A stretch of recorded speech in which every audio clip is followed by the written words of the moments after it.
go deep and picked off. Intercepted by Ambry Thomas. We'll see a pickup come down on the right side, possibly. Montana looking, throwing in the end zone.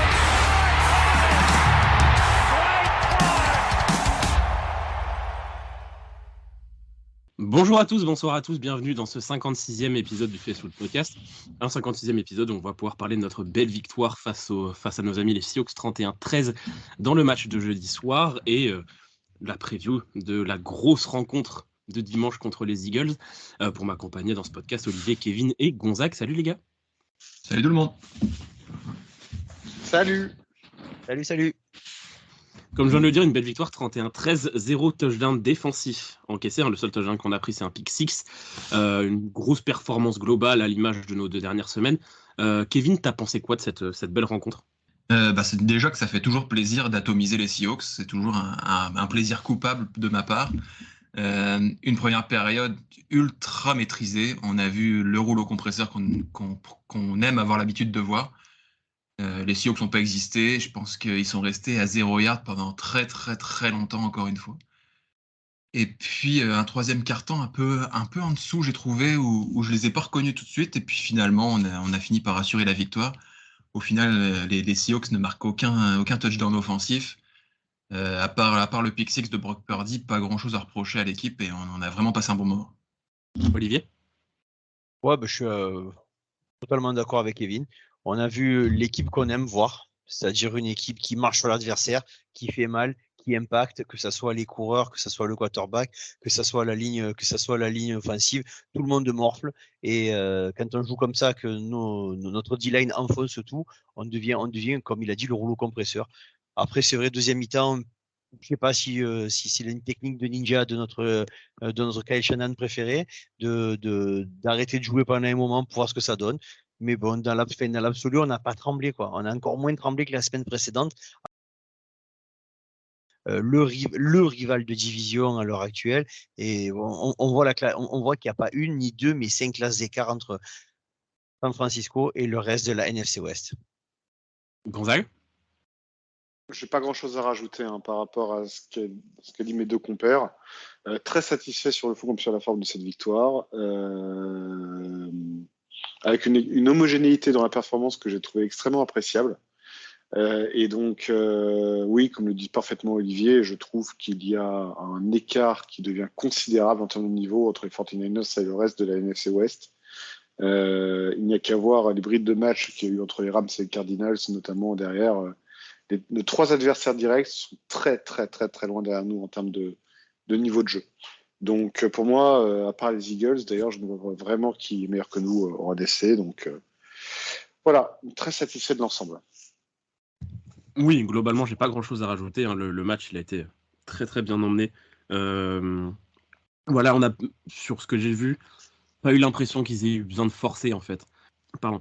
C'est-à-dire que l'écart s'est fait rapidement. La défense a été encore une fois incroyable. L'attaque a déroulé calmement. La semaine dernière, c'était Purdy. Cette semaine, c'était McCaffrey. Voilà, chacun son tour, tranquillement. On force pas, quoi. Je pense pas qu'il y ait grand-chose à dire sur ce match-là. Donc, on peut directement passer au top et au flop. Olivier, c'est quoi ton top de ce match ? Alors, moi, mon top, ça va être Deebo Samuel. Parce qu'on a retrouvé le véritable Deebo, on a retrouvé le joueur qu'on aime avoir, le joueur qu'on n'avait pas l'année dernière, mais il y a 2 ans, le gars qui est capable d'être aligné en receveur, d'être aligné en coureur. D'ailleurs, le premier touchdown, son touchdown qui marque à la course, si vous avez bien fait attention, lui, il est positionné en coureur, McCaffrey est positionné en receveur, puis McCaffrey est en motion, il se rapproche, et les défenseurs ne savent plus où aller. C'est ce que tu avais annoncé, toi, Elliot, quand il est arrivé, que ça allait être une dinguerie pour les coordinateurs défensifs en face, de savoir comment s'ajuster. Et malheureusement pour nous, il s'est pas tellement montré là-dedans l'année dernière. Cette année, c'était coup-ci, comme je dirais. Et là, ce coup-ci, on a vraiment vu le Deebo qu'on veut voir. C'est-à-dire, il est puissant à la course. Il y a des jeux qui sont dessinés pour lui. On retrouve des jeux dessinés pour lui. Et il arrive de nouveau à se libérer. Et donc, si en plus d'avoir un très grand Ayuk, d'un très grand CMC, d'un très grand Kittle, on a un très, très grand Jibo, je pense que la fin de saison, ça va être vraiment sympathique à voir. Donc, c'est pour ça que je le nomme en top ce coup-ci. Kevin ? Moi, je vais insister sur Charvarius Ward aujourd'hui, que j'ai trouvé absolument extraordinaire. On l'a beaucoup critiqué, à raison parfois, mais là, on a retrouvé un cornerback numéro 1 sans une once de doute. Il était partout. On sait qu'il aime bien défendre sur DK Metcalf. Il l'a déjà maîtrisé l'année dernière sur un match de saison Mettez-moi régulière. Metcalf face à lui tous les week-ends. Mettez-moi Metcalf face à lui tous les week-ends. En tout cas, l'intensité que ça donne à son jeu de retrouver DK Metcalf, c'est extraordinaire. Il y a même un moment, plus tard dans le match, où il y a une passe assez facile pour DK Metcalf. Il la drop parce qu'il y a Charvarius Ward dans son dos, comme si Charvarius Ward était rentré dans son cerveau et que ça y est, il n'arrivait plus à jouer juste parce qu'il sentait l'ombre de Ward derrière lui. C'est génial d'avoir un cornerback comme ça et on en a évidemment besoin. On espère vraiment qu'il va poursuivre sur cette lancée-là parce que quand on l'a à ce niveau-là, ça change tout. C'était mon top numéro 1 perso, donc ouais, je suis d'accord avec toi. Je trouve qu'il a brillé dans ce match. Il était partout et il brillait en fait. Quand tu avais l'impression qu'il était sur le terrain, il dépassait. On ne voyait que lui. Exactement, on voyait que lui. Gonzague, ton top? Bah écoute, merci Kevin, parce que j'hésitais entre deux joueurs et tu m'as facilité la vie en prenant l'un des deux, donc je vais pouvoir parler de l'autre, puisque c'est sûr que la Legion of Boom, bah, elle était à côté Niners jeudi soir. Mais j'ai envie de partir sur un top complètement original, parce que j'ai trouvé toute l'équipe très très forte de manière homogène, donc je vais faire ressortir un joueur dont on ne parle suffisamment pas. Je vais évidemment parler de Mitch Wishnowsky, notre punter. C'est pas anodin. Wishnowsky sur ce match, c'est 5 punts, tous sur les 20 yards ou au-delà. C'est aussi simple que ça. C'est vraiment, on a un punter, je pense que depuis Andy, on n'a pas eu un punter de cette qualité chez nous. Je pense même, je m'interroge, on n'a pas le meilleur punter de la NFL aujourd'hui. Clairement, c'est voilà, punter are people too, comme on dit. Voilà, on ne parle jamais des joueurs de special team, ou du moins pas assez selon moi. Et là, vraiment, Wishnowsky, c'est vraiment le joueur qui nous permet d'avoir une attaque en face qui démarre de très très loin, dans des conditions difficiles. Et bravo à lui parce que voilà, 5 punts parfaits, masterclass. Voilà, masterclass de Wishnowsky. Donc voilà, bravo à lui. Ouais, je suis totalement d'accord avec toi, Gonzague, parce que si j'avais pas été nommé en premier et que vous m'aviez pris Djibo, je l'aurais nommé lui en top. Je trouve que depuis le début de saison, c'est exceptionnel ce qu'il fait. Et sur ce match-là, chaque fois qu'on leur rend la balle, les mecs doivent péter les plombs. C'est pas possible. Le ballon tombe toujours entre les 10 et les 5. Et que ça soit qu'on soit sur nos 20 yards, nos 30 yards, les 40 yards, nos 5 yards, le ballon arrive toujours super loin et super précis. Une fois, c'est du hasard, 2 fois, c'est un coup de chance, mais quand ça fait 90 fois depuis le début de saison, c'est que c'est du talent et du travail, donc bravo à lui. Je l'avais aussi dans ma petite liste, donc je pense qu'on est d'accord là-dessus. Il est très très bon, il a fait un super match. Moi, pour mon top, je suis obligé d'en parler parce que vous avez fait des tops et pas si évident que ça. Moi, je vais faire rentrer dans l'évidence Christian McCaffrey. En fait, ce mec-là est un putain d'ovni. C'est un ovni, ce gars-là. Il avait été un peu moins bon, et quand on dit un peu moins bon, c'est quand même hyper bizarre, parce qu'il avait été énorme pour le reste de la NFL, un petit peu moins bon la semaine dernière. Là, c'est bon, on a retrouvé du McCaffrey qui découpe tout sur son passage. Surtout au jeu de course cette fois-ci, hein, il fait 5 réceptions que 25 yards. Par contre, 19 de touchdowns, 6 yards par course. Il les a découpés. Les mecs, on en parlait la semaine dernière, Gonzague en parlait, ils ont renforcé leur ligne défensive. Ouais, mais ça sert à rien quand t'as le meilleur running back de NFL face à toi, tu te fais concasser quand même. Donc grand bravo à lui. Et j'aimerais rajouter un petit nom à côté de lui, Trent Williams, parce que c'est indécent en fait. C'est indécent à chaque fois. C'était juste parfait. Le match de Trent Williams, il n'y a pas d'autre mot et on s'habitue à la perfection quasiment. C'est ça, ouais, c'est un tackle, du coup ça se voit pas trop, mais quand tu fais attention, si tu prends un drive entier où tu te concentres sur Trent Williams, c'est de l'art, c'est artistique ce qu'il fait. Il est trop facile, en plus c'est facile, tu vois, il est pas en train de pousser fort les mecs pour qu'ils dégagent, tu vois, il est tout en maîtrise de ces gars-là, tranquille. Ouais, pour revenir à ce que tu disais, Elliot, moi, j'ai en mémoire le second touchdown de McCaffrey où c'est juste du génie à l'état pur. Parce que tu dis il est concasse, non, il a de la maestria et de la vista dans ce qu'il fait. Le jeu, c'est un décrochement, tout le monde part à gauche. Il s'arrête, il pose les appuis, il pose la main sur son défenseur, il regarde comment ça se passe. Il attend de faire tout ça en une fraction de seconde. Et puis d'un coup, il change les appuis, il repart de l'autre côté parce qu'il voit qu'il reste un bloqueur et que c'est Kittel. Il se dit c'est bon, je peux prendre. Il prend un espace qui est minime et il arrive à faire une différence folle. Il a 2 mecs sur le cul à 4 yards de la ligne et il arrive à tomber du bon côté. Voilà. C'est ça que j'allais dire. Ça qui m'impressionne le plus avec lui, c'est qu'à Wow. chaque fois que je vois ses courses, à chaque fois je me dis, mais au début, quand je commençais à regarder la NFL et que je voyais des mecs faire ça, notamment Adrian Peterson, je me disais, mais pourquoi à chaque fois que les mecs le plaquent, ils le plaquent en le ramenant vers la ligne de scrimmage? Bah, je vois ça avec McCaffrey aussi. À chaque fois que les mecs le plaquent, ils n'arrivent pas à le faire reculer quand même. Ils sont obligés de le plaquer. Ils disent, ok, on le met à terre, mais par contre, il va quand même prendre 2, 3, 4 yards en plus. Et c'est la marque des très grands. Comme tu as parlé de ça, je vais faire juste un topiné pour l'une des idoles de Kevin, Jawan Jennings, pour sa réception où il se fait choper, il est à 5 yards de la ligne et il y a juste 4 mecs sur lui. Bah, il a décidé que ça ferait pas 4e et 4. Elle est dingue Ça celle-ci. a fait first down. Et ça, je veux dire, c'est juste ça se joue à une seule chose, au mental. Il les a humiliés tout seul. Et à partir de là, le momentum déjà qui était fabuleux pour nous, là, c'est même pas la peine. Les mecs ont dit à 4, on n'arrive pas à arrêter un joueur qui est leur 6e couteau. Franchement, respect, bravo pour ce qu'il a fait Jennings encore. Je vais rajouter un petit topinet aussi, et après Kevin, je te donne la parole. Je vais rajouter un topinet pour un autre idole de Kevin, Charlie Warner, que j'ai trouvé très bon dans ce match. Il fait une réception, ce qui est évidemment totalement inhabituel, mais même sur les blocs en équipe spéciale, je l'ai trouvé plutôt très bon. Pour ce qu'il a fait, hein, ça reste Charlie Warner, soyons sérieux 2 minutes. Mais on s'est tellement moqué de lui que quand il fait des bonnes performances, je trouve qu'il faut le souligner aussi. Ah bah, il est capital sur le jeu de course depuis le début de l'année.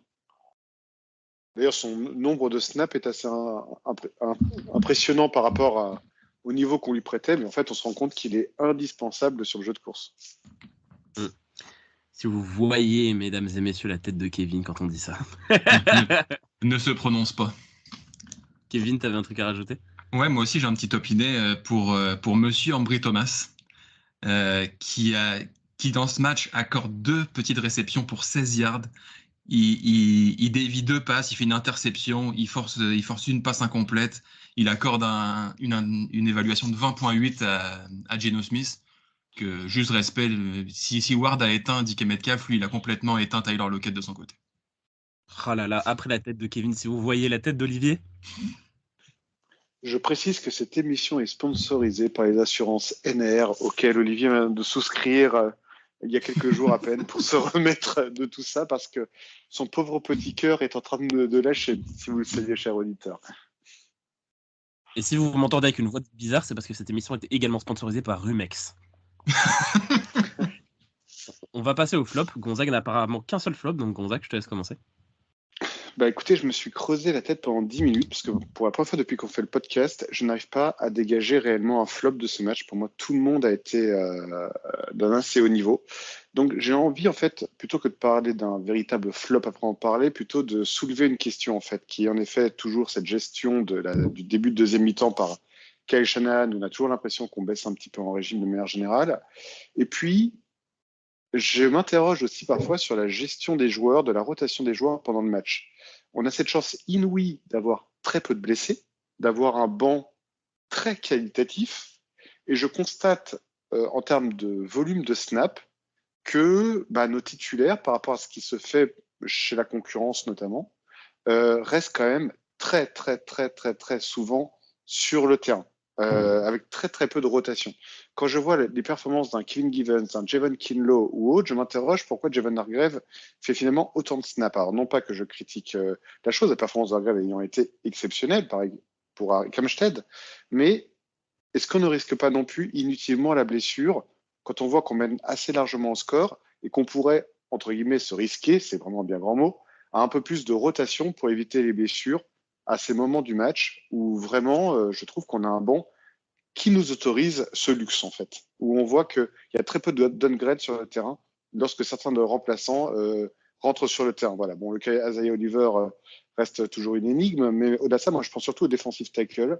Même à un certain moment, est-ce que on pourrait pas faire rentrer Oren Burks un petit peu pour faire un peu tourner nos linebackers titulaires dès lors qu'on mène assez largement au score. Voilà, bref, je m'interroge un peu sur la gestion de nos titulaires pendant les matchs en termes de volume de snap, notamment en défense. Je me suis pas penché sur le snap count des autres équipes, mais je trouve que quand même, on fait pas mal de rotations. Tu parlais des defensive tackles, c'est un des postes justement, on fait le plus de rotations, contrairement à, tu le disais, les linebackers, où là, il n'y a aucune rotation. Les 2 dernières semaines, Warner Greenlaw, c'est 100% des snaps. Le Noir, ça fait 2 semaines qu'il est sur 100% des snaps. Ward, quasiment. Donc, non, justement, defensive tackle, ça va être un poste où on fait quand même pas mal de rotations. Oui, Kinlaw et Givens jouent moins, mais Kinlaw, c'est 39% des snaps contre ce week-end.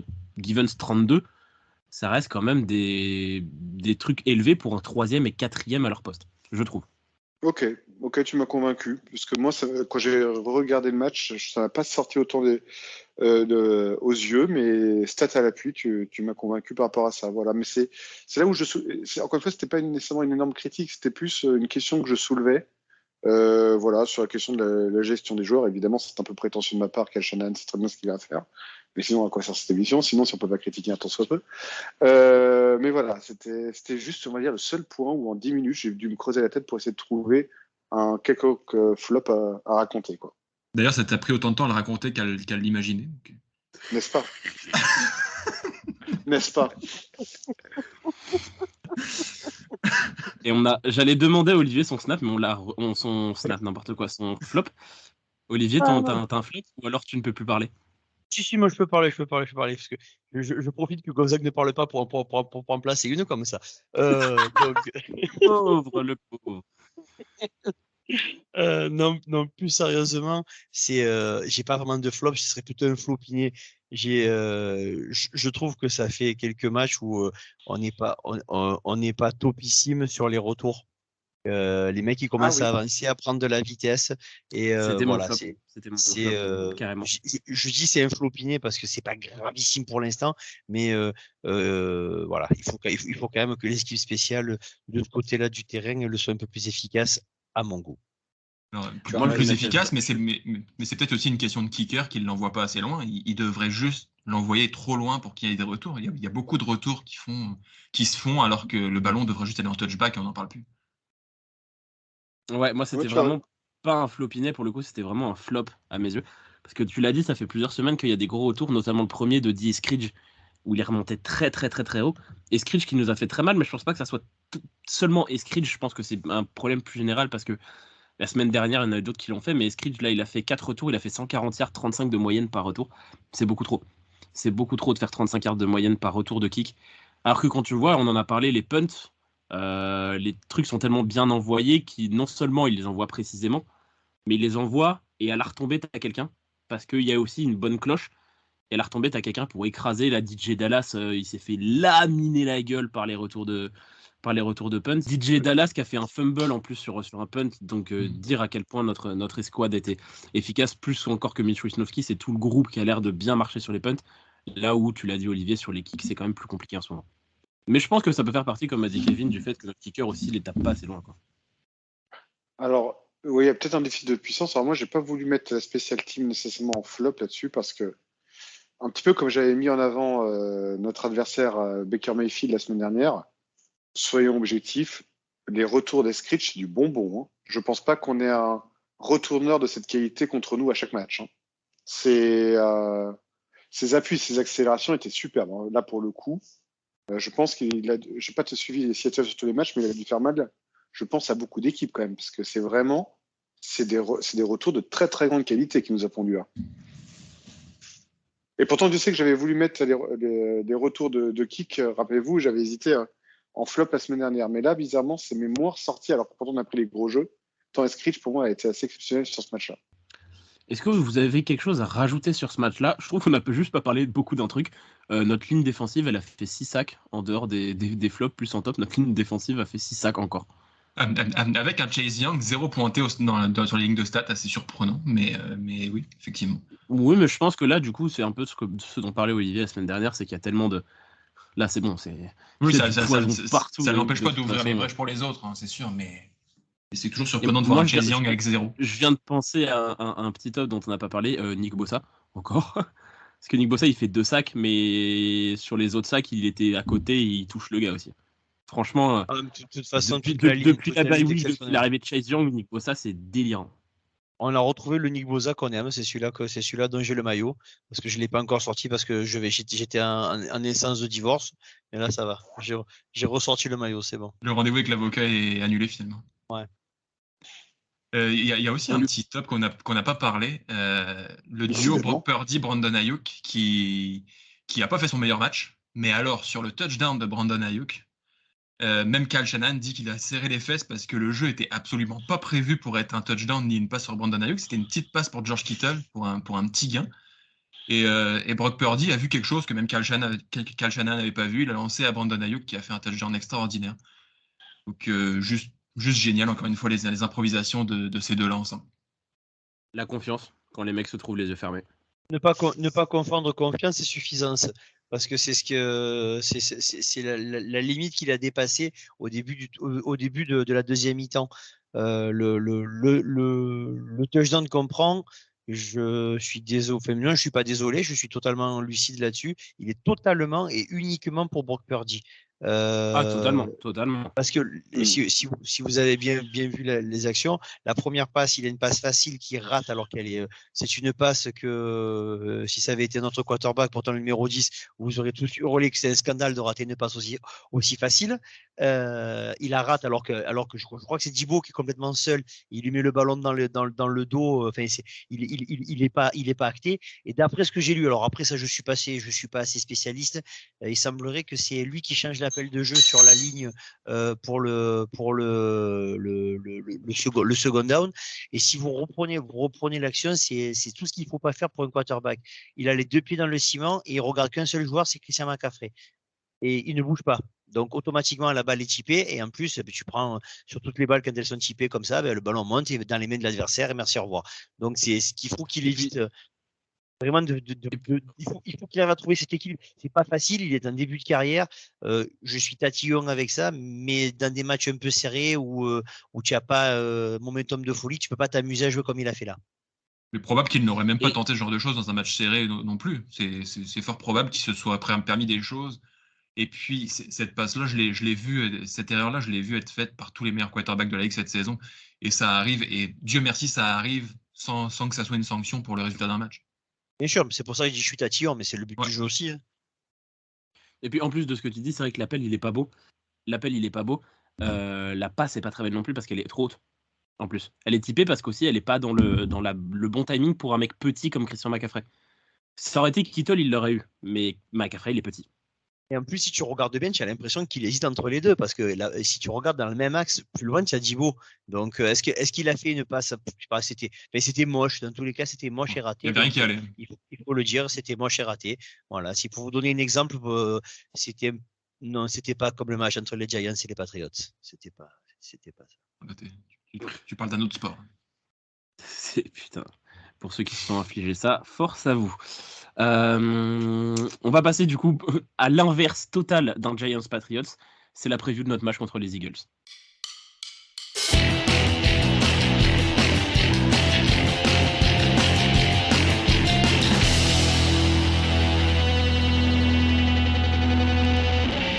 Dimanche soir, 22h25, nous avons rendez-vous avec les Eagles dans leur stade, le Lincoln Financial Field. Les Eagles en 10-1.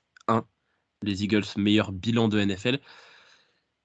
Est-ce que on ne serait pas... On va commencer direct dans le vif du sujet. Gonzague, est-ce qu'on ne serait pas sur le match le plus décisif quasiment de notre début de saison, de notre première partie de saison avant les playoffs? Ah bah si, clairement. Si, décisif, c'est le bon terme, parce que d'ordinaire, on a toujours tendance à dire que les matchs décisifs, c'est des matchs de confrontation directe à NFC West. Là, pour la gagne, là, on a tellement le large que pour moi, la question ne se pose même plus. Et là, c'est même pas une question de first seed, dans la mesure où je pense que les Eagles vont quand même perdraient contre nous, vont certainement le garder. Ce serait qu'à 2 défaites et je pense qu'ils vont certainement garder le first seed, mais ça va surtout nous donner notre capacité à pouvoir battre les meilleurs en playoff. Et là, c'est vraiment une marche supplémentaire qu'on nous demande. Et c'est là où, comme on dit, on voit les hommes, quoi. Donc voilà. Donc sur la forme, pour moi, c'est vraiment un match capital. Il faut qu'on soit dedans. Alors la gagne, évidemment, ça serait un plus, mais il faut qu'on rivalise. Pour moi, c'est plus important qu'on rivalise avec les Eagles et que si on va chercher la gagne derrière, en termes de momentum à l'approche de se taper le match retour, parce que c'est ce que je pronostique à titre personnel en finale de conférence, qu'on puisse avoir le momentum pour nous. Voilà, donc pour moi, ce match est décisif pour la suite, en vue des playoffs. Olivier? Ça va être la guerre. C'est pas compliqué, ça. Je comprends ce qu'il dit Gonzague, même si moi ça me passe un peu au-dessus là, parce que si tu les bats, les mecs toi tu vas être à 3 défaites, eux ils vont être à 2 défaites, et ils vont finir la saison en ayant juste un truc, la peur de perdre, parce que s'ils perdent, le tiebreaker il est pour nous, hein. Donc voilà, donc c'est pas si anodin que ça. Et puis ça va être la guerre. Pour arrêter de se leurrer, les enfants. Dimanche soir, nous, on attend qu'une chose, c'est leur rentrer dans le steak et leur faire mal. Et eux, ils ont commencé à parler, ils ont dit qu'ils comptaient nous faire du mal. Ben voilà, c'est ça, c'est le football américain. C'est pour ça que ça va cogner, ça va être dur, ça va faire mal. Il va y avoir du sang et de la tripe, c'est génial.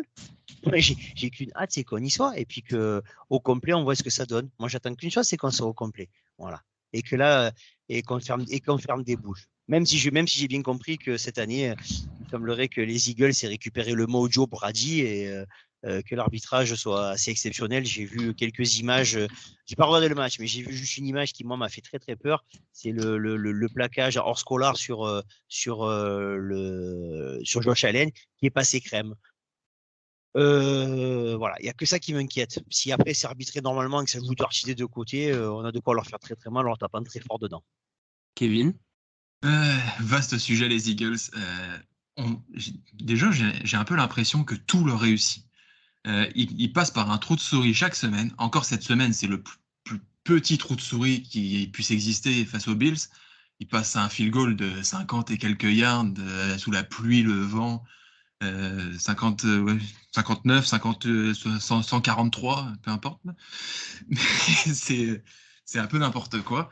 Mais en même temps, il ne m'impressionne pas plus que ça. Alors, il y a une sorte de dieu qui les pousse à gagner tous les matchs. Je ne sais pas ce qui se passe.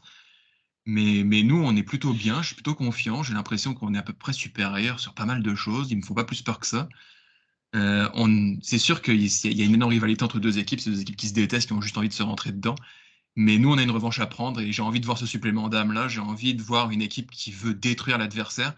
Je ressens un peu cette rivalité qu'il y avait des Seahawks de la Legion of Boom contre les 49ers de Jim Harbaugh, où ça voulait se péter la gueule tout le temps. Et j'ai un peu cette impression-là entre ces deux équipes et j'ai envie qu'on se venge tout simplement. J'ai autant faim qu'eux, je pense. Oui, ça va être la guerre. Vous avez tous utilisé le mot, ça va être la guerre. Moi, ils me font peur, pas forcément sur l'impression, parce que je trouve que je suis d'accord avec vous, l'impression, elle n'est pas incroyable côté Eagles. Par contre, ils gagnent. Quel que soit le moyen détourné, quels que soient les coups de sifflet qu'ils ont à leur avantage, c'est sûr. Mais les matchs où ils gagnent au dernier moment, ouais, mais ils gagnent. Et des équipes qui gagnent, même sans être forcément impressionnantes, elles gagnent et il n'y a que ça qui compte à la fin. Donc là, on est la meilleure équipe qu'ils affrontent. Ils sont la meilleure équipe qu'on affronte depuis le début de la saison. Il n'y a aucun doute là-dessus. On est les deux meilleures équipes de NFC. Il n'y a aucun doute là-dessus. Les Lions, j'aime beaucoup. C'est en dessous. Les Cowboys. Voilà.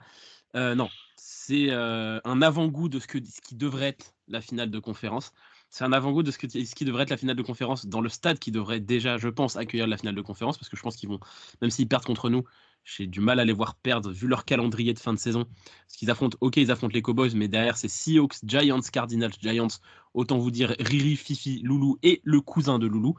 Donc voilà, leur calendrier est à chier jusqu'à la fin de la saison. Voilà. C'est maintenant qu'il faut montrer que c'est nous les patrons, même si on ira sûrement chez eux en play-off.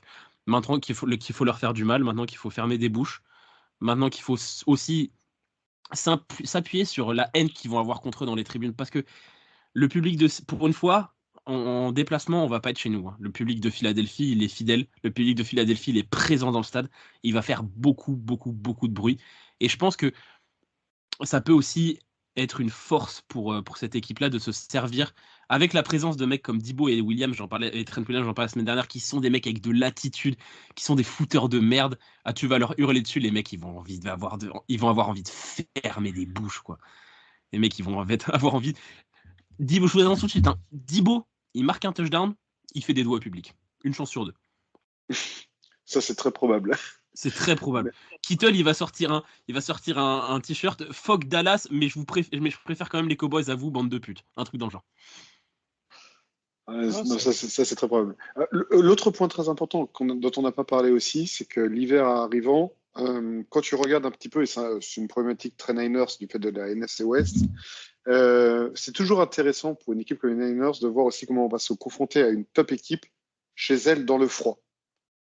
Avec un peu de vent notamment, on a vu que Jake Moody en pré-saison ça avait été plus difficile. Il y a eu 2-3 également field goal qui sont passés un peu à ras des poteaux. Ça va être très intéressant quand même de voir comment on élève le niveau de jeu, notamment dans des conditions climatiques qui ne sont pas nécessairement celles à laquelle nous sommes le plus habitués. Alors, mais mettez-moi de la neige. Hein. Moi, clairement, mettez-moi de la neige. Ce sont des conditions de playoff. Alors, moi, je veux de la neige. Mettez-moi de la neige. Je vous arrête tout de suite. On annonce un 10 degrés, pas de pluie. Donc, en froid, humide, neige, on a vu mieux. Oh non, moi, je voulais vraiment mettez-moi de la neige, qu'on soit obligé de faire un match au sol, que McCaffrey, il les éclate, qu'ils essaient de faire leur touche-push qui marche hyper bien et qui glissent sur la neige comme des merdes, qui se retrouvent la face dans la poudreuse. Mettez-moi de la neige, mais du froid s'il faut, de la pluie, rien à foutre. C'est des conditions qu'on va devoir affronter en play-off de toute façon. On va passer au Factor X. Olivier, c'est quoi ton Factor X de ce match-là? Jake Moody pour la simple et bonne question que comme l'a dit Kevin très justement, eux ils ont Jake Elliott qui est capable de taper de 59 yards de la rentrée. Très beau nom, très beau nom. Oui, c'est vrai, c'est tolérable. Et de l'autre côté, on a Tyler Bass qui a raté 2 field goals en plein pendant le match, dans le match de hier soir. Ce qui fait que s'il est réussi ces deux field goals là, il n'y a même pas de prolongation et on serait en train de dire qu'on pourrait jouer directement la première place de la conférence. Donc le rôle du kicker va être prépondérant dans ce genre de match où tous les détails vont compter. Donc c'est pour ça que je le mets en facteur X. Kevin? Pour moi, il y a quand même un bonhomme qui a une revanche à prendre, une revanche directe à prendre. Il s'appelle Brock Purdy. On l'attend dans des gros matchs. Là, il a un gros match. Le premier très grand match de sa carrière, il a été gâché par le scénario de la finale de conférence face aux Eagles. Donc j'attends de voir qu'est-ce qu'il peut donner dans ces affiches extraordinaires. Toute la planète va avoir les yeux rivés sur ce match, même si c'est en même temps que d'autres matchs. Tout le monde veut voir ce que ça va donner sur 49ers Eagles et Brock Purdy doit briller. Il est en course en ce moment à distance avec d'autres quarterbacks pour être MVP. C'est le moment de montrer qu'il peut être un MVP. Gonzague? J'avais Brock Purdy aussi. J'aime bien l'idée aussi de Jake Moody d'Olivier, donc bravo à tous les deux. Moi, j'ai envie d'être un peu plus détendu par rapport au Factor X. J'ai envie de dire Mike McGlinchey avec Hassan Reddick en face de lui. Il joue plus chez nous, McGlinchey. Il va arriver de Denver. Mike McGlinchey, pardonnez-moi. Colton McKivitz, pardonnez-moi. Tu vois, comme quoi je voulais le garder. Colton McKivitz, je veux dire. Parce que voilà, j'ai une revanche à prendre sur Hassan Reddick qui nous a brisé notre rêve. Je veux le voir brouter de la pelouse. Donc voilà, soit Warner, soit Kittle, soit McKivitz. Vengez-nous, voilà. Hassan Reddick, il serait pas en train de devenir la petite salope de la NFL quand même, hein, parce que le hors-scholar tackle de Josh Allen, c'est lui. Hein. Ouais, c'est peut-être lui qui a demandé à Brady le mojo, je sais pas, hein, parce que s'il peut faire ce qu'il veut. Donc voilà, donc oui, on a une revanche à prendre, mais je suis, contrairement à Kevin, je ne suis pas une aussi bonne personne que Kevin, naturellement. Je suis peut-être de nature un peu plus méchante. Mais voilà, j'ai une petite revanche personnelle et un peu frontale vis-à-vis de Monsieur Reddick. Voilà. Alors non, j'ai envie qu'on leur pète la gueule tout sympa, hein, t'inquiète pas, il n'y a pas de problème là-dessus. Et moi, mon Factor X, ça va être les tranchées en général. Pour moi, ce match-là, il va se gagner ou il va se perdre dans les tranchées. Tu as parlé de McKivitz contre Hassan Reddick. Moi, déjà, toute notre ligne offensive face à leur ligne défensive, ça va être la baston. Parce qu'ils ont Jalen Carter, ils ont Jordan Davis, ils ont Fletcher Cox, ils ont Hassan Reddick, ils ont plein de monde très dangereux. Et il va falloir que notre ligne offensive soit au niveau. Et de l'autre côté, ils ont une aussi très bonne ligne offensive. Et il va falloir montrer que notre ligne défensive est vraiment dans ce mojo depuis l'arrivée de Chase Young où on écrase tout. Il va falloir continuer sur le même rythme que les 3 dernières semaines. Et je pense une grosse partie de la décision de ce match-là va se jouer sur avant le match, sur la liste des blessés, est-ce que Lane Johnson va jouer ou pas? Il n'a pas joué le week-end dernier, il était blessé. Et si Lane Johnson est sur le terrain ou si Lane Johnson n'est pas sur le terrain, leur ligne offensive n'a pas la même gueule comme nous avec Trent Williams. C'est exactement le même niveau de dépendance. Eux avec Lane Johnson, nous avec Trent Williams, c'est exactement pareil. C'est pas du tout la même équipe. Notre ligne défensive va assassiner Jalen Hurts s'il n'est pas là. Et un petit facteur X, est-ce qu'on peut être enfin la première équipe qui arrête le touche-mouche? Bah pourquoi pas, on a le niveau pour ça. Mais tu mets une ligne là, au moment où il s'apprête à faire ça. Tu mets Givens, Kinlaw, Armstead, Hargrave, Bosa, Young, avec Fred Warner et Dre Greenlaw qui arrivent comme des kamikazes la tête en avant. Je pense qu'on peut les arrêter. Ouais, moi, je vois bien Dre Greenlaw sauter par-dessus à ce moment-là. Mais... Sauter par-dessus et faire un RKO à Jalen Hurts. Le problème, c'est que non, Greenlaw, lui, les pénalités, il les prend par contre. Non, mais j'ai l'impression de ne plus le voir du tout sur la liste des pénalités depuis très longtemps, Dre Greenlaw. Il écoute Non, mais l'émission. Il s'est calmé. Non, mais par contre, là où tu as raison, Elliot, c'est que pour aller affiner un petit peu ce que tu dis, qui est très juste, c'est je pense que le quarterback qui va faire gagner son équipe sera celui qui aura la capacité de lire le plus rapidement et de relâcher le ballon le plus rapidement. Parce que je vois en effet les front sept dominer les lignes offensives de manière générale. Les poches risquent de craquer plus d'une fois, d'un côté comme de l'autre. Et je pense que le release va être super important côté quarterback. Celui qui lit le plus vite, qui exécute son jeu le plus vite, va prendre le lead sur l'autre quarterback, clairement. Et autant Jalen Hurts fait une très belle saison, autant le release et la lecture rapide, c'est vraiment pas sa principale qualité. C'est vraiment un mec qui va beaucoup bouger dans sa poche, qui a une poche extraordinaire. Du coup, il peut se permettre. Et là, si on arrive à faire... à écraser rapidement la poche, à faire qu'ils soient obligés de prendre des décisions rapides. Après, derrière, il faut que nos cornerbacks ils attrapent AJ Brown et Devonta Smith, ce qui n'est pas dit. Hein. Mais si on arrive à écraser la poche assez rapidement, je pense qu'on peut faire la différence comme ça. Mais c'est ça qui va être génial, c'est qu'on va avoir un match où il va y avoir des duels de partout. Tu dis sur l'inoffensive contre l'ine défensive, nos corners contre leurs receveurs, de l'autre côté leur backfield contre nos receveurs et notre Titan. D'un côté il y a Dallas Goedert, de l'autre côté tu as George Kittle. Mais c'est que du très haut de gamme quoi. Quand tu as fait la liste de leur D-line, c'est exceptionnel. Mais quand en face tu dis oh ok eux ils ont ça et nous on a quoi? Ben nous on a Chase Young, Nick Bosa, Armstead et Hargrave. Voilà, ça c'est notre cadre titulaire. On en parle ou on en parle? Voilà, ça va être la guerre et voilà, trop hâte d'être à ce match qu'on voit un petit peu. Et puis je vais utiliser une expression qu'il ne faudrait pas utiliser parce qu'il y a des enfants qui écoutent, mais c'est le moment de porter ses couilles quoi. Et le plus impressionnant pour cette D-line des Niners, c'est quasiment les remplaçants avec Clelin Ferrell, Kevin Givens, Javon Kinlaw, Randy Gregory. Je veux dire, notre D-line remplaçante, elle serait titulaire dans la plupart des équipes de NFL aujourd'hui. C'est clair. Ouais, sur 8 franchises sur 10 à peu près. J'ai un petit match dans le match à ajouter. Le noir, si tu es reconduit au poste de nickel, sois sympa. Essaye quand même de passer les mains devant et de ne pas faire uniquement le stop. Parce que, vu le jeu que pratiquent les Eagles, il y a de fortes chances qu'ils se retrouvent sur les tracés de Dallas Goedert. Et s'il essaie de plaquer Dallas Goedert plutôt que d'aller chercher le big play, Goedert, après contact, il va bien te choper les 4 à 5 yards complémentaires. Je vois pas du tout le noir stopper Goedert. Goedert, il body slam le noir tous les jours. Ah oui, je vois pas du tout stopper net Goedert. Donc, sois sympa, tente le big play, passe devant au moment de la passe, parce que sinon, ça va pas le faire du tout. Kevin ? Une autre petite clé du match dont on n'a pas parlé, ça s'appelle DeAndre Swift. Les Eagles sont une équipe qui deviennent très très dangereuse quand ils intègrent DeAndre Swift pleinement à leur jeu et que ce joueur-là avance au sol. On connaît notre capacité à stopper les running backs adverses et ça va être une grosse clé. Parce que quand DeAndre Swift n'avance pas, les Eagles n'avancent pas du tout.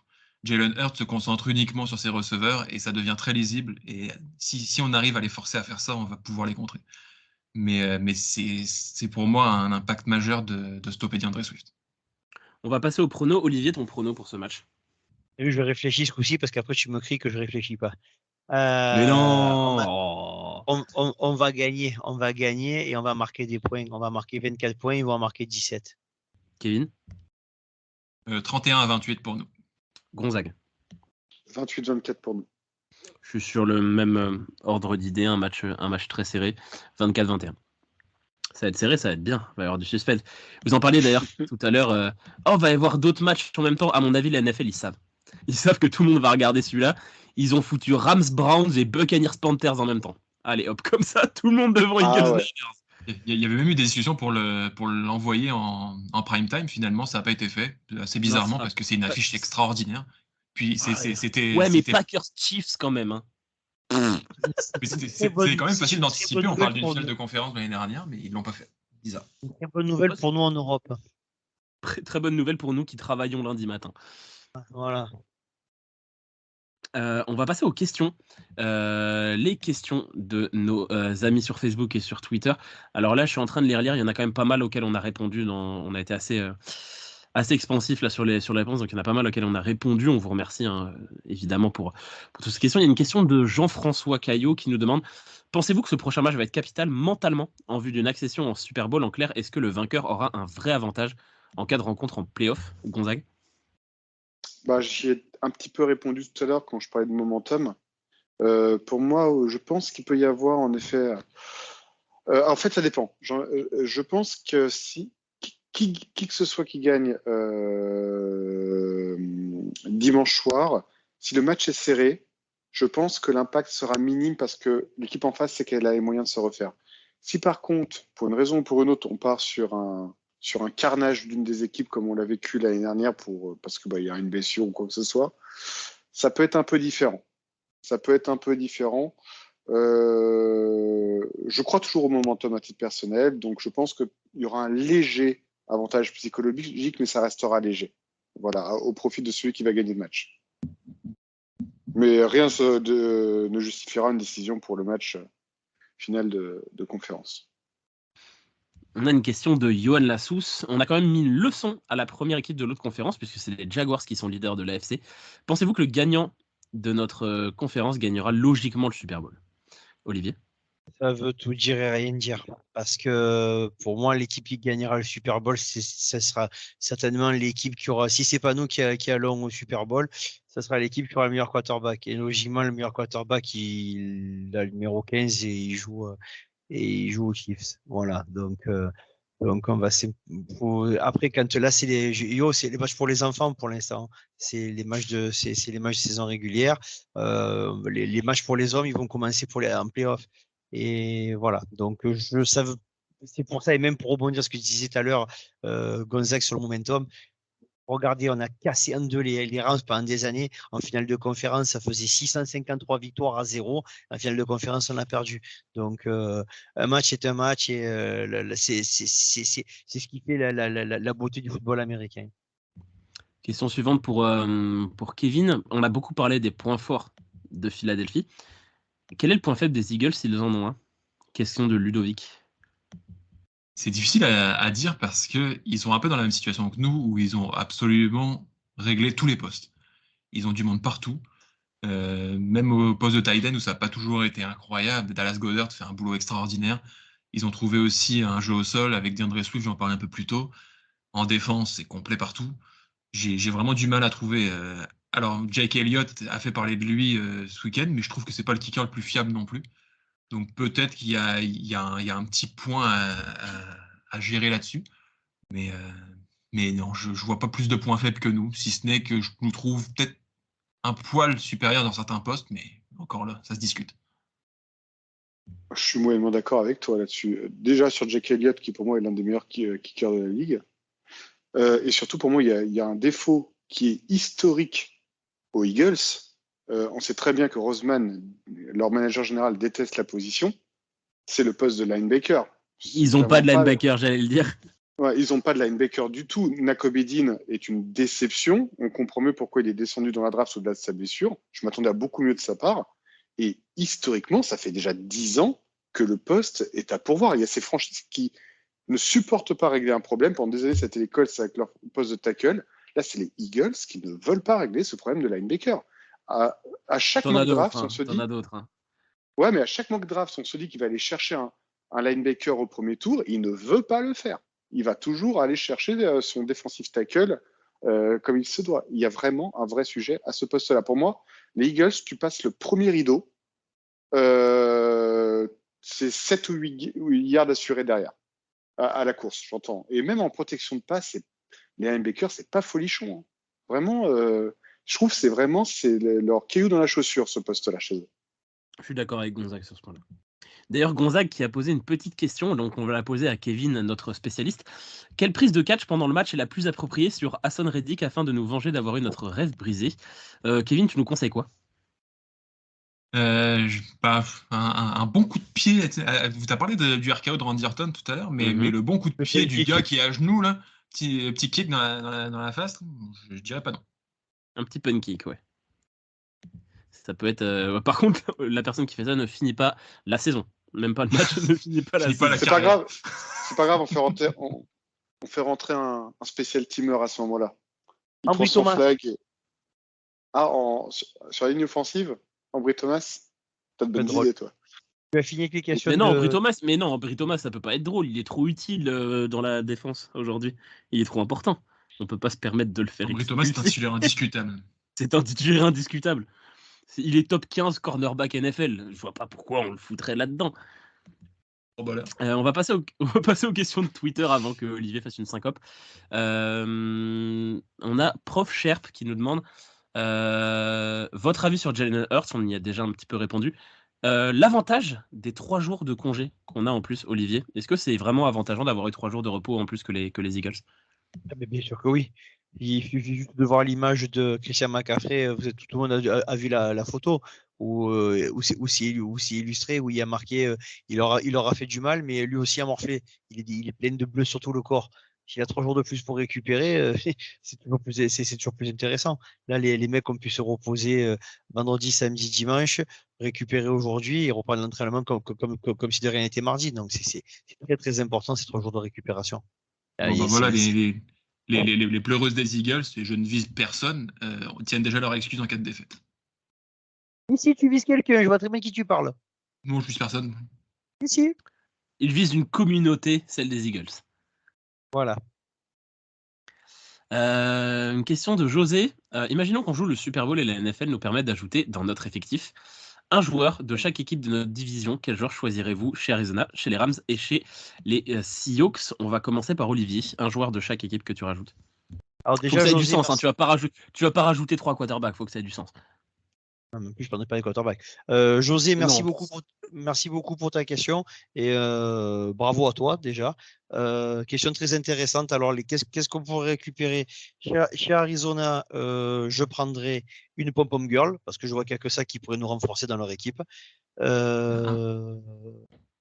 peut-être Buda Baker. Voilà, au fond. Buda Baker. Voilà. Il y a Buda Baker au fond.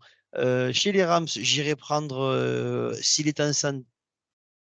Non, Aaron Donald. J'irai prendre Aaron Donald parce que c'est Aaron Donald. Et à Seattle, par sens, DK Metcalf. Mais parce qu'il serait peut-être plus fort que Jennings pour la 3e tentative. Kevin? Buda Baker chez les Cardinals comme Olivier. Puka Nacua chez les Rams parce que j'adore ce receveur, je le trouve vraiment attachant. Et j'irai chercher Witherspoon chez les Seahawks parce qu'un jeune cornerback talentueux, ça nous ferait du bien. Gonzague? Je suis la parfaite synthèse des deux. J'avais Witherspoon chez les Seahawks pour l'avenir au poste de corner. J'avais Buda Baker également, comme tout le monde depuis le début, chez les Cardinals. Et évidemment, je me suis dit, Javon Hargrave, comment se passer d'un tel upgrade qu'est Aaron Donald. Donc voilà. Aaron Donald, aujourd'hui, je sais pas. Ah, il est vraiment. Quand il joue, il est vraiment au-dessus. Il est vraiment, vraiment encore au-dessus. Moi, je vais être la parfaite synthèse de rien du tout. Enfin, pas une parfaite synthèse. J'ai exactement les 3 mêmes que Kevin. Avec peut-être une petite exception. Si c'est pas Nacua, si Cooper Kupp est en santé, c'est Cooper Kupp. Cooper Kupp, j'ai hésité. Parce que Cooper Kupp, avec le style de Purdy, ça pourrait être létal. Cooper Kupp, j'adore Puka Nacua, mais j'adore Puka Nacua, ça fait trop de P et de C, c'est un bordel. J'adore Puka Nacua, mais Cooper Kupp en bonne santé, c'est délirant quand même. J'ai pensé à Cooper Cup, mais sur une volonté de construction pour les futures années, et pas je vois juste ce que sur tu un veux an. Je vais plutôt sur Nakua, mais c'est vrai que Cooper Cup. Attends, J'étais attends, en train de me dire, quand la tu as dit question, la c'est phrase imaginons qu'on joue le Super Bowl. Qu'est-ce que tu prends pour te renforcer? Ah bah On te Cooper dit Cup pas- tous les jours. Voilà, la question de José est très claire. Qui on prend pour le Super Bowl? C'est pour ça que Buda Baker, Aaron Donald et DK Metcalf sur un one game only, Moi, j'étais Ah en ouais. train, Alors, j'étais- si c'est le j'étais en Super train Bowl de de cette chercher, moi, année, dans leurs effectifs pour renforcer un de nos postes faibles qui reste la ligne offensive en dehors de Trent Williams. Euh, Ils ont vraiment pas grand monde, ces équipes-là. Peut-être Kevin Dodson, qui est garde chez les Rams, qui est un des meilleurs gardes depuis le début de la saison, qui est quasiment le meilleur garde de NFL depuis le début de la saison. Il n'a pas pris un sac, il est ultra dominant. Sinon, je trouve que ce qu'on a dit, en tout cas tous ensemble, c'est plutôt pas mal. ouais, un détail près, c'est que si on doit prendre le Super Bowl de cette année, enlevez-moi d'un doute, mais Buda Baker n'est pas à haute saison. Donc ce serait pas logique d'avoir fait Baker. Oui, mais dans Laisse-nous ce tranquille cas-là, aussi, toi, rabat-joie. Commence pas à rentrer. Déjà, on en a trouvé en Cardinals, tu devrais nous applaudir. C'est clair. Quel Si on prend pas Buda Baker au Cardinals, on prend qui? On va prendre Kyler Kyler Murray. Murray pour te faire les pieds. Tiens. Voilà. Juste pour faire chez Gonzague. Bah, et on perd le Super Bowl derrière, hein. Ça c'est une évidence. Bah non, parce qu'il est moins fort que Purdy, du coup on prend Murray, mais on le fout sur le banc. Ah oui, si tu veux, je fais ce que tu veux. On a d'autres questions. Hop. Une question de Lucius. Quel a été votre Super Bowl préféré et quelle est votre affiche de rêve pour cette année? Olivier, toi qui as de ton grand âge vu les Niners gagner. Ouais, bah c'est pour ça que moi je vais mettre le Super Bowl gagné contre Denver où ça a été un massacre.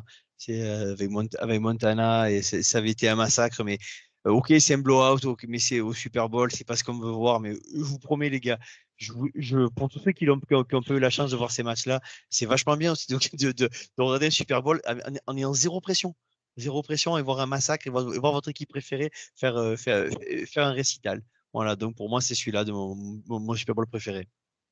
Gonzague?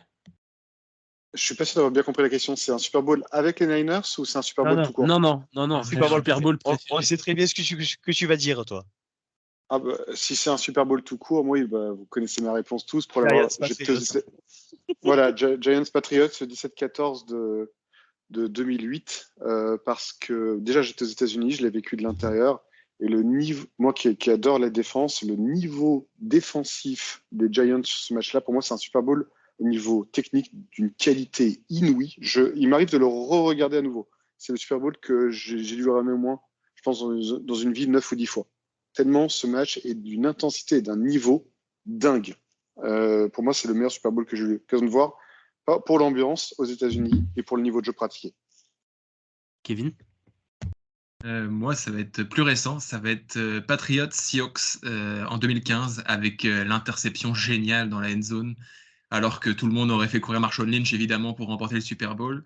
Et les Patriots retournent les Seahawks et j'ai eu un plaisir coupable à voir ça. Mais moi, c'est le même, sans plaisir coupable à voir ça, puisque c'est deux équipes que j'aime pas du tout. Mais quand j'ai regardé ce match-là, j'ai débranché mon cerveau. Je me suis dit, j'aime pas tous les deux. Autant que je vois un super match de foot. Et j'ai vu un super match de foot. En dehors de juste la dernière interception, l'ensemble du match, défensivement et offensivement, c'était juste du très haut niveau. Deux très grandes équipes. Donc ouais, ce match-là, j'ai vraiment kiffé aussi. J'ai le même avis que Kevin. Et pour la deuxième partie de la question... Et puis le dernier Super Bowl remporté par les Eagles, c'était face aux Patriots aussi, il me semble, avec un festival offensif absolument génialissime à voir aussi. C'était un bon moment également. Il était c'était horrible, du champagne, ce ouais, Super ce Bowl. match-là. Il était, d'un point de vue qualité football, c'était peut-être le Super Bowl le plus ignoble que j'ai jamais vu. Oh D'un point de non. vue qualité football. Alors là, Ah non, Rams était ignoble. Patriots, Jared Goff a existé. Ça, c'était J'entends. une purge de football. Oui, et c'était une purge également, mais vraiment, l'autre aussi, c'était vraiment, mais c'était ignoble. Ok, je veux bien que tu sois content d'avoir vu plein de touchdowns dans ce match-là, mais d'un point de vue footballistique, c'était un Super Bowl ignoble. Après, il faut prendre le Super Bowl pour ce que c'est. C'est censé être une fête, c'est censé être un moment où tu fais découvrir le foot à d'autres personnes. Moi, s'il y a un super match défensif auquel moi je prends du plaisir, mais que ça se termine à 14-10 avec plein d'interceptions dans tous les sens, je suis pas convaincu du spectacle que ça représente. Deuxième partie de la question. Quelle est votre affiche de rêve? C'est pour cette saison. Donc en gros, quel adversaire pour les Niners en rêve? Évidemment, parce que notre affiche de rêve comprend San Francisco. On fait Olivier le même ordre? Ça va être. Oui, Moi, pardon. c'est très très évident. Hein. Ça va être San Francisco contre les Chiefs. Gonzague? Sans l'ombre d'une hésitation, pour l'élève contre le maître, 49ers Dolphins. Ça pourrait être marrant. Festival offensif pour faire plaisir à Kevin en plus. Ouais, moi j'avais le même 49ers Dolphins, j'adore les Dolphins de l'autre côté, j'adorerais les voir au Super Bowl. Toi, Tagovailoa face à Brock Purdy, je payerais cher. On va attendre qu'ils reviennent. On va imiter la voix bah, d'Eliott, moi, on va dire pour 49ers. Pardon. T'allais dire quoi pour moi, Gonzague? Je vais dire pour t'embêter, on va imiter ta voix et on va dire 49ers Jets qui sont pas encore officiellement éliminés. Non, on va être sur l'élève contre le maître, mais encore plus beau. 49ers Texans. Mettez-moi ça tous les jours, s'il vous plaît. Parce que la jeunesse au poste de quarterback, le cœur de Demeco Ryans, et que ça me ferait mal qu'on perde, mais si c'est Demeco qui gagne, j'aurais un petit peu moins mal. Ça me paraît improbable pour cette année, mais pourquoi pas, franchement. J'ai pas envie que Demeco Ryans ça me donne raison en montrant que c'est un meilleur coach que Kyle Shanahan. Alors, moi, je l'aurais mauvaise pour autre chose. C'est que il ne faut pas oublier cette stat auquel moi, j'étais énormément accroché l'année dernière, qui était le fait qu'un quarterback rookie puisse atteindre le Super Bowl. C'est quelque chose qui n'est jamais arrivé dans l'histoire de la NFL. Brock Purdy l'a frôlé l'année dernière. Et s'il ne s'était pas blessé, on ne sait pas ce qui aurait pu se passer. Voilà. Que CJ Stroud puisse faire ce record dès la saison suivante m'emmerde un peu. Parce que pour moi, ce trophée devait revenir à Purdy, donc je ne veux pas que ce record soit brisé dès l'année dernière au profit de CJ Stroud. Rien à foutre, pardon. Hein.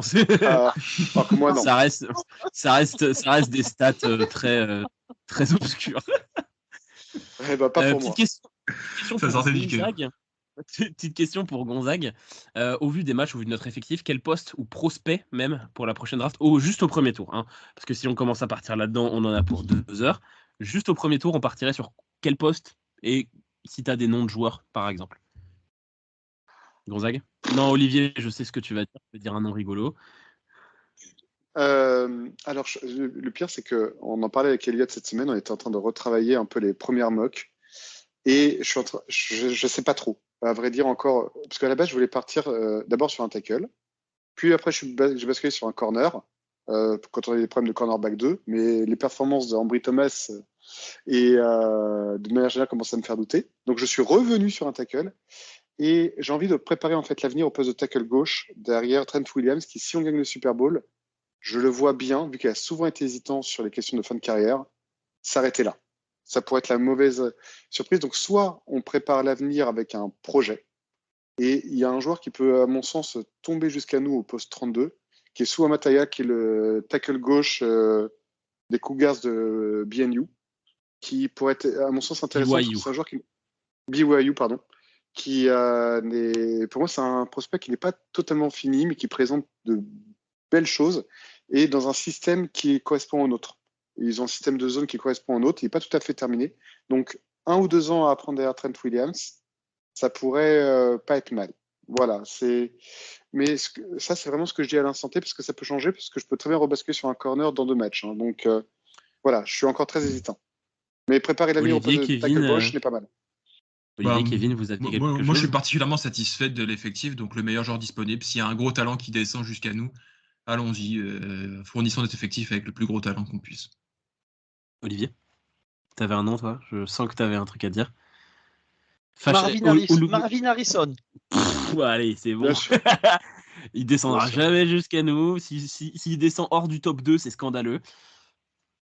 Ah, mais il sera jamais au-delà du top 3. Hein. C'est impossible. À part si on lui trouve. Ça, non, mais on se fait Gonzague, on se fait du mal à en parler. Il jouera jamais avec les 49ers. Non, mais pour les auditeurs qui nous écoutent, qui s'intéressent à la draft, on a un receveur fils de légende qui se présente à la prochaine draft, qui est un joueur générationnel à son poste. On n'a pas vu meilleur depuis Edgy Green à se présenter à une draft. C'est le meilleur joueur de la draft. Point final. Meilleur joueur de la draft. Ah oui, c'est non discutable.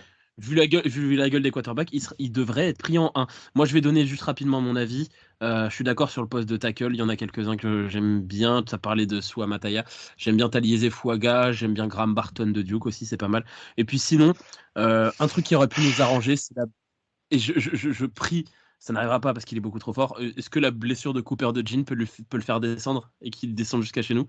Si ça arrive, je fais le. J'achète son maillot direct. Clairement. Totalement fan. Alors, cher auditeur, pour ceux qui ne le savent pas, chose très rare, il y a quand même un millier de prospects qui se présentent à la draft. Elliot et moi, qui nous passionnons pour la chose, avons le même joueur en joueur favori qui est Cooper DeJean de Iowa. C'est très simple, je pense que s'il tombe jusqu'à nous, on pourra avoir les gars cornerback blancs. Et qu'on ne le prend pas, je pense que là, je suis capable de péter mon téléphone en direct. Les épisodes draft arrivent bien assez vite, messieurs. C'est un phénomène, ce joueur. On va passer, on en parlera assez, Gonzague. Je pense que là, on n'est que deux à être intéressés de ce qu'on dit. Je pense qu'on a fait le tour des questions. Est-ce qu'on a un jeu, les gars? Ah oui, nous avons un jeu. Alors, je vais prendre le relais cette fois-ci. Jeu qui nous vient de notre cher ami Johan Lassous, que nous remercions, qui est un mec super sympa d'ailleurs, en passant, et qui...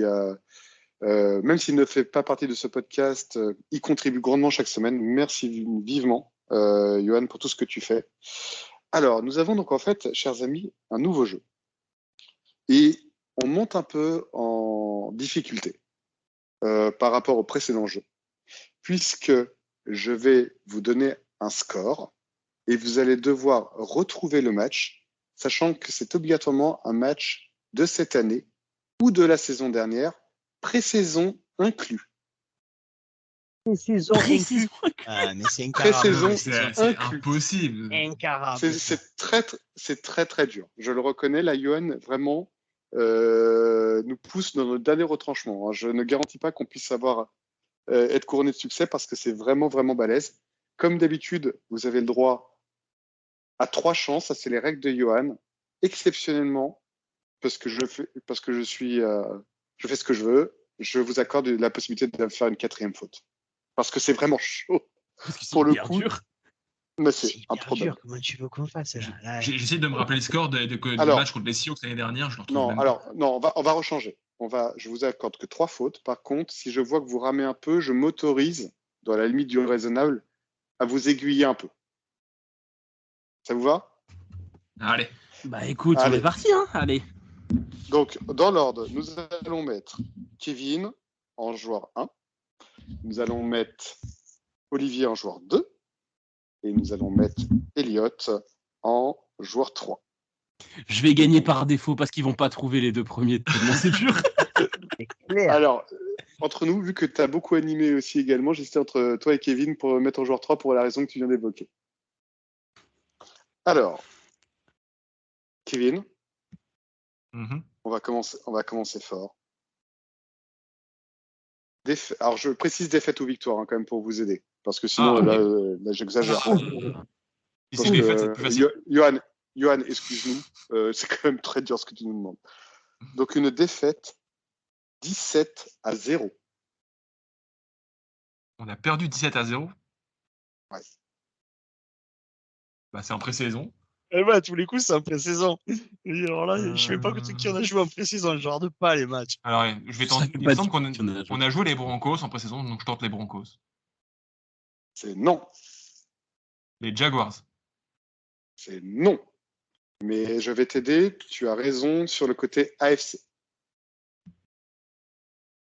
Eh bien, il ne te reste plus que 14 équipes. Presque 14 chances. Les Dolphins. Et non. Je trouve que le jeu quand même est très dur. Quand même. En plus, tu me sors la pré-saison. Non, c'est très très dur. Alors, non, je vais t'aider là. On va dire que tu as le droit à 4 fautes. Allez, je vais t'aider une dernière fois. C'est une franchise que tu aimes bien cette année. Ah oui. Les Texans. Bravo! 1 point pour Kevin. Premier coup, il a trouvé. Du premier coup. Ah ouais, mais il me l'a pas donné. Alors, non. Voilà, mais tu as le droit à 3 fautes. Olivier. Donc, les Texans, contre qui nous avons perdu le 26 août 2022, en pré-saison. Bon, Ah, mais rappelle pas précision de si la saison dernière en plus. Ouais, Ah c'est oui, oui. incarable. C'est incarable. Non, mais le jeu est très dur. On va le tenter sur cette semaine. Je pense, Johan, tu nous pardonneras qu'on va s'y exercer qu'une seule fois parce qu'il est vraiment chaud, celui-là. Olivier, nous avons gagné un match 35-7. Contre qui c'était? Contre Tampa Bay l'année dernière. Waouh. Alors là, résultat compte double. Je donne 2 points à Olivier. La réponse est bonne. Et la réponse est bonne. Donc je donne 2 points. 35-7 l'année dernière.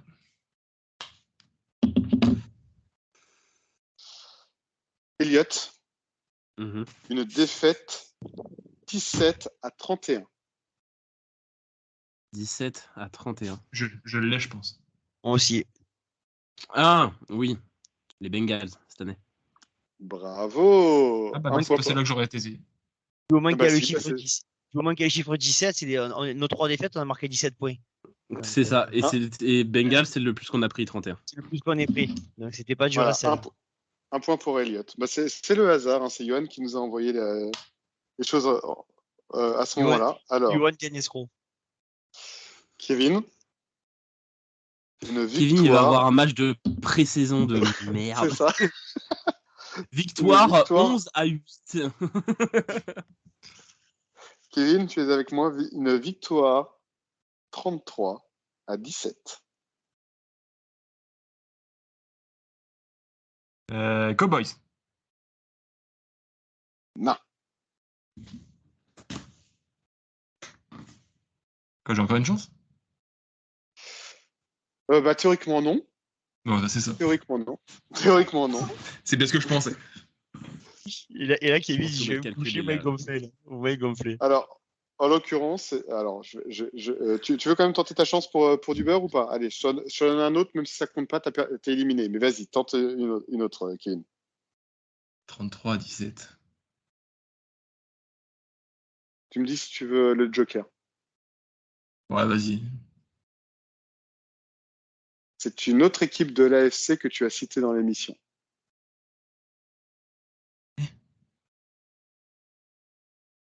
Que tu as cité dans l'émission. Ah bah oui. Mmh. Les Dolphins? Bravo. Mais Bah, c'était malheureusement, désolé. Il n'y en a cité que 2 d'équipes. Allez, à moi. Match de pré-saison. Une victoire 31-13.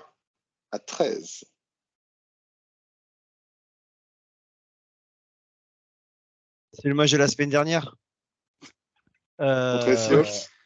C'est ça, parce que c'est le score inversé, 31-13, c'est ça? Exactement, 31-13, tout à fait. Vraiment, Non, mais vraiment, il- Kevin, il a des matchs il de lui donne- pré-saison et Olivier, il a le match de la semaine Il lui dernière. donne le match de la semaine dernière et le premier match de Brock Purdy titulaire dont tout le monde se rappelle. T'es un voleur, Johan. Il y a des Trente- Il a trente vraiment, points pour Olivier. il a vraiment envoyé à Kevin, Gonda. ça Est-ce que tu peux rappelle faire que- jouer Olivier en 2, s'il te plaît? Non, c'est moi qui ai choisi de manière arbitraire. Il m'a dit que je pouvais prendre qui je voulais. Mais j'ai pas regardé les scores avant. C'est le hasard. Elliot, une victoire 19-12. Alors ça pue la pré-saison, ça. Dans quel match on a mis que 19 points, wesh? Mhm. Non, 19-12.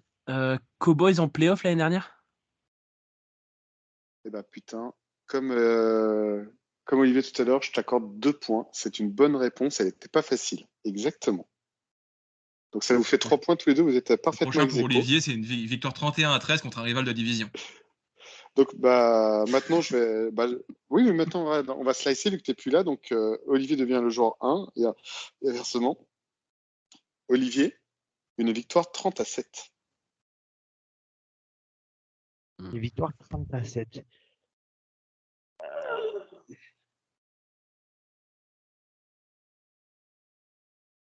Pas contre les Saints l'année dernière?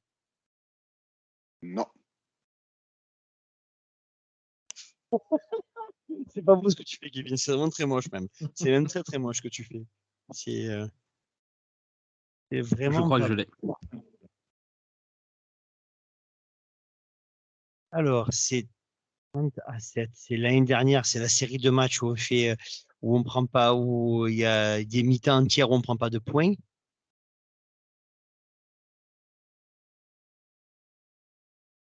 C'est le match où il était allé Kevin contre les Cardinals. Non.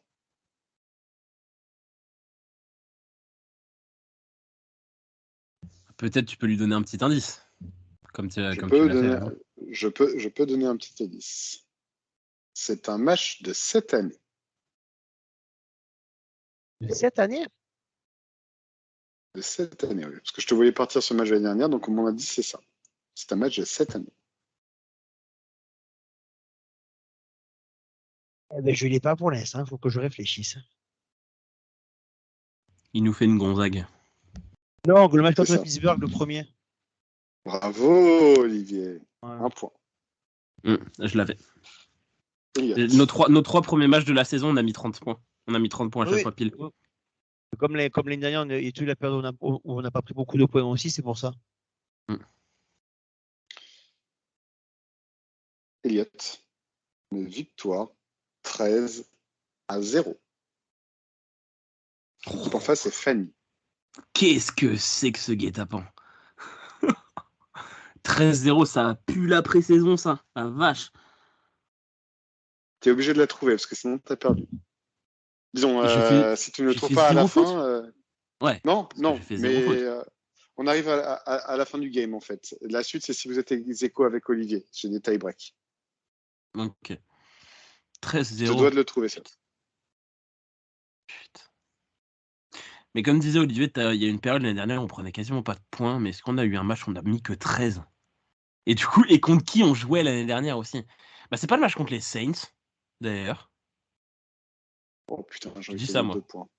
Genre, si Non, c'était moi, je te donnerais 2 points, mais. C'est ça Ouais, C'est celui-là ouais, C'est c'est celui-là ça. C'est Non, c'est pas contre 2 les points. Saints. On fait un tiebreaker. On fait un tie-break, oui, Kevin a l'air- mais si c'était moi, je te donnerais 2 points. Kevin a l'air de se faire chier en plus. Ouais, Non, pas du je vous tout. donne un tie-break, mais c'est la Pas réponse. du tout, j'en aurais Bonne, trouvé les absolument gars. aucun, donc bravo les gars. Le 13-0, Bravo. quand il a dit dans ma tête, je me suis dit, putain, c'était celui-là le match que, tout à l'heure, j'ai pensé aux Saints, il y avait 13-0. On n'avait pas marqué 30 points, mais je sais qu'ils avaient pas, c'est la période où je me souviens que Kevin, Il y a dans une les période, je m'en podcasts, souviens, l'année dernière, où en deuxième mi-temps, on n'a pas pris un point pendant au moins Voilà. un mois. Un mois voilà, entier. c'est ça, Mm, c'est ce c'est que vrai, Kevin c'est ça. disait toute la semaine dernière, toute l'année dernière. C'est quoi les règles du Alors. tiebreaker?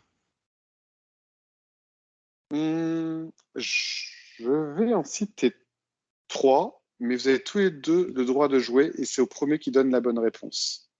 Ok. Alors, c'est au meilleur des 3, hein. C'est-à-dire que si c'est le même qui gagne les 2 premiers, bah, c'est terminé.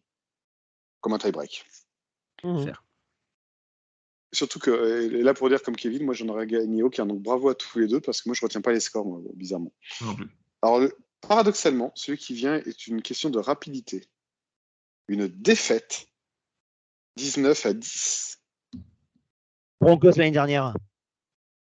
Non. Bears l'année dernière? Bravo Elliott. 1 point pour Elliott.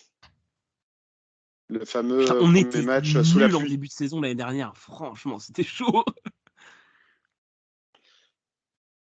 Question de rapidité également. Là, Johan nous a mis les questions de rapidité pour le tie-break en fait. Une Logique. défaite. 11-10. Les Broncos l'année dernière. Hein.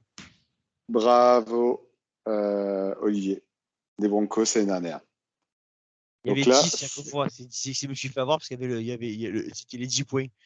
Eh, On fait 11-10, c'est vraiment un score de merde. Hein. Ouais. Là, Mais les vache. Broncos l'année dernière, c'était dégueulasse. Ah, c'est la Et on a purge. perdu. C'est le pire match sur les 2 années, je pense. Objectivement, je pense que c'était Oui, le pire match sur les 2 dernières C'est années. horrible. Je l'ai pas vu celui-là. Je suis tapé Bouillie de football. cette purge. Alors, celui qui remporte celui-ci, donc remporte la compétition et mon estime légendaire parce que vraiment, je vous trouve très très fort tous les deux. On l'avait pas ton Une- estime. Super. Ah non, mais Merci. si, légendaire, j'ai précisé légendaire. Légendaire, Ah. à vie. Désolé, Kevin. Ouais, moi je suis un trou du cul, mais c'est pas grave. Exactement. Exactement. Alors, une victoire 41-23.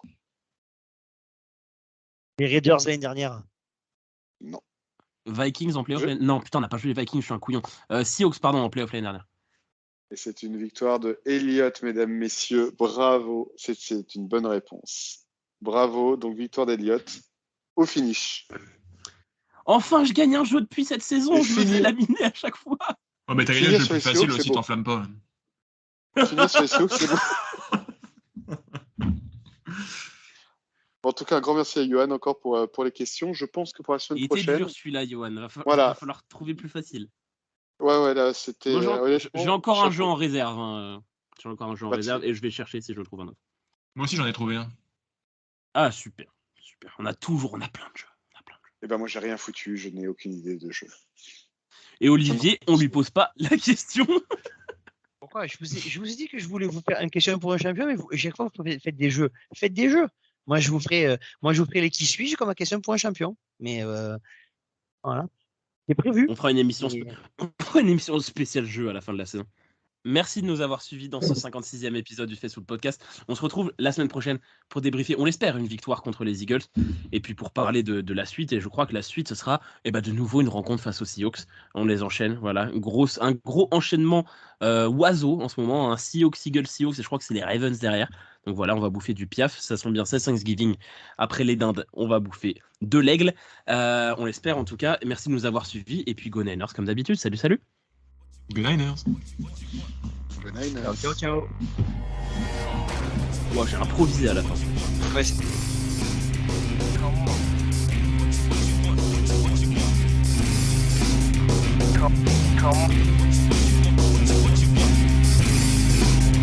Come on.